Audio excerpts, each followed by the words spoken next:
Yes boss. मी जाहिरात करतोय असं होईल मग.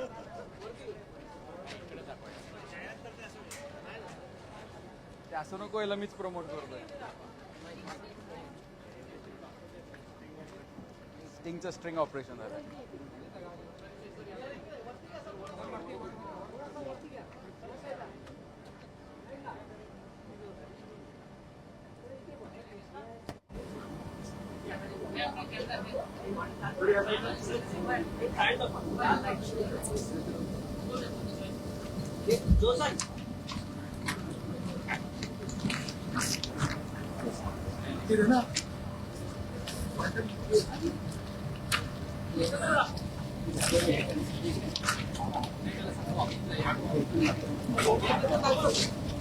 दाखवतो.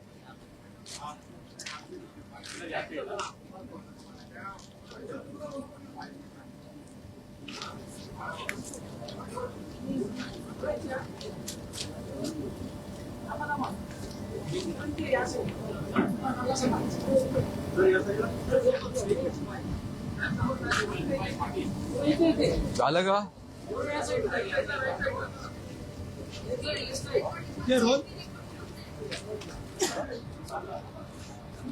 सर, स्टिंग या एनर्जी ड्रिंक बद्दल तुम्ही आता विधानसभेमध्ये म्हटलेला होता, महत्वाचे आदेश देखील पारित झाले.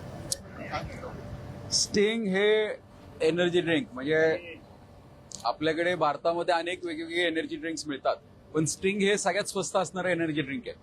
म्हणजे 20 रुपये आणि 30 रुपयाला ही बॉटल मिळते. दुर्दैव असं आहे की या बॉटलच्या मागे शासनाने जे नियम घालून दिलेत त्याच्यानुसार एक टिप्पणी पण टाकण्यात आलेली आहे. मी ती एवढी सहजासहजी वाचता येत नाही, त्यामुळे मी यांच्या लेबलचं थोडं मोठ्या प्रमाणावर एनलार्ज करून प्रिंट काढून घेतलं. त्यात स्पेसिफिकली लिहिलेलं आहे, not recommended for children, pregnant or lactating women. लहान मुलांसाठी स्टिंग हे रेकमेंडेड नाहीये, दिलंही नाही पाहिजे, हे स्वतः कंपनी सुद्धा मान्य करते. पण दुर्दैवाने राज्यात शाळेच्या आवारामध्ये, शाळेच्या आसपासच्या दुकानांमध्ये स्टिंग हे मोठ्या प्रमाणावर मिळतं. आणि स्टिंगला आक्षेप असण्याचं कारण असं आहे की स्टिंगमध्ये मोठ्या प्रमाणावर कॅफेन आहे आणि हे सुद्धा त्यांनी त्यांच्या रेकॉर्डवरती नमूद केलेलं आहे. कंटेंट कॅफेन आणि बाजूला लिहिलंय हाय कॅफेन. 32 mg कॅफेन एवढं एका सिंगल सर्विंग, 72 mg कॅफेन एवढं एका सिंगल सर्विंग मध्ये मिळतं. आणि जे FSSAI चे नियम आहेत त्यानुसार 400 mg कॅफेन हे मानवी शरीराला जे ऍडल्ट्स आहेत, प्रौढ आहेत, अशांना ते अलाउड आहे किंवा परवानगी आहे. स्टिंग मध्ये नुसतं कॅफेन नसून टोरेन सुद्धा आहे आणि हे बहुतेक सगळ्या एनर्जी ड्रिंक्स मध्ये असतं. आणि त्याच्याबरोबर जवळजवळ 34% साखर आहे. म्हणजे एवढीशा एका ड्रिंक मध्ये साधारण एवढी साखर असेल, 34%चा आपण हिशोब लावला तर इतक्या मोठ्या प्रमाणावर ही साखर आहे. तर याचं कॅफेन मेन काय करतं, तर कॅफेन हे पाल्पिटेशन वाढवतं, हार्टबीट वाढवतं. त्यामुळे आपल्याला ब्लड फ्लो हा शरीरामध्ये वाढतो. आणि टोरेन जे आहे ते टोरेन हार्टला स्टेबिलाईज करतं, त्यामुळे ते स्टेबिलायझर सारखं काम करतं शरीरामध्ये. त्यामुळे एखाद्या एनर्जी ड्रिंक पिलं तर आपल्याला एक एनर्जी आल्यासारखं वाटतं. आणि ही एनर्जीची गरज भागवण्यासाठी याच्यामध्ये मोठ्या प्रमाणावर शुगर, ग्लुकोज टाकलं जातं, सुक्रोज टाकलं जातं. आणि हे ज्यावेळेस आपले शरीर घेतं त्यावेळेस तात्काळ आपल्याला एनर्जी मिळाल्यासारखं वाटतं आणि एक स्पाइक वाढतो. पण थोड्या वेळानंतर, 1 तास 2 तासानंतर तो फॉल डाऊन होतो.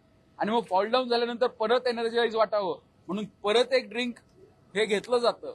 म्हणजे स्वतः मॅन्युफॅक्चर म्हणतात की 2 पेक्षा जास्त ड्रिंक घेतले नाही पाहिजे. आणि सरकारचं सुद्धा, म्हणजे केंद्र सरकारचे FSSAI चे नॉर्म्स आहेत त्यानुसार याच्यावरती पण टाकलेलं आहे, consume not more than 500 ml per day. पण अशी काही उदाहरणं आहेत की दिवसाला 4-4, 5-5 स्टिंग हे घेतले जातात. मला जे उत्तर सरकारने दिलं त्यात असं सांगितलं की स्टिंगमुळे कोणतेही मृत्यू झालेले दिसत नाही, कारण डायरेक्ट मृत्यू होणारच नाही. याच्यामुळे हार्टबीट वाढतं, लहान मुलांमध्ये हृदयाचे आजार वाढतात. त्याचबरोबर मोठ्या प्रमाणावर साखर असल्यामुळे सगळ्यांना डायबिटीज होतो. अलीकडच्या काळामध्ये लहान मुलांना डायबिटीज होण्याचं कारण एक एरिएटेड ड्रिंक्स आहे, त्यातली त्यात हे एनर्जी एरिएटेड ड्रिंक्स आहेत. आणि याच्यामध्ये कॅफेन आणि टोरेन असल्यामुळे मुलंही याच्या अधीन जातात आणि त्याला या सगळ्याची सवय लागते. आणि एकदा अशा एनर्जी ड्रिंकची सवय लागली तर हळूहळू ते अंमली पदार्थांकडे वळतात. त्यामुळे माझी सरकारला ही विनंती आहे की आपण याच्यावरती काहीतरी बंदी आणली पाहिजे. ऑलरेडी ती बंदी आहे, त्याची अंमलबजावणी झाली पाहिजे. मला उत्तरात मंत्र्यांनी उत्तर असं दिलंय की शाळेपासून 500 मीटरच्या अंतरावरती स्टिंगची विक्री ही करता येणार नाही. जर केली तर नियमाने त्यांच्यावरती कारवाई केली जाईल. हे उत्तर मला प्राप्त झालंय. आता कारवाईची अपेक्षा आहे. अनेक जण स्तुती करतात आयुक्तांची. आता आयुक्त कारवाई किती करतात याच्याकडे माझं लक्ष असणार आहे. याच्याकडे आम्ही लक्ष केंद्रित करणार आहोत.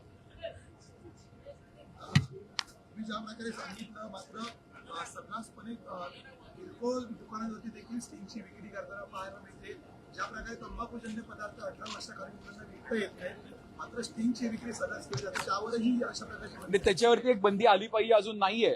तर माझी सरकारला मी पुन्हा एकदा निवेदन देऊन अशी विनंती करणार आहे की 18 वर्षाच्या खालील मुलांना स्टिंगची विक्री ही झालीच नाही पाहिजे. कारण स्वतः कंपनी सुद्धा मान्य करते की it is not suitable for children. त्यामुळे चिल्ड्रन्सला याची विक्री होता कामा नाही.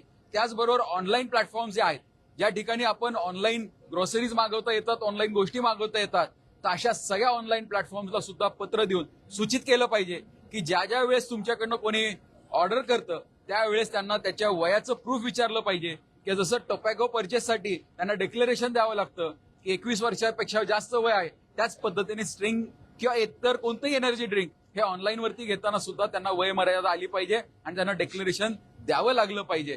कारण मी सभागृहावर ऑन रेकॉर्ड म्हणलोय की स्टिंगचं जर तुम्ही स्ट्रिंग ऑपरेशन केलं तर हे दारूपेक्षाही स्टिंग घातक आहे. हा माझा वैयक्तिक दावा आहे. धन्यवाद.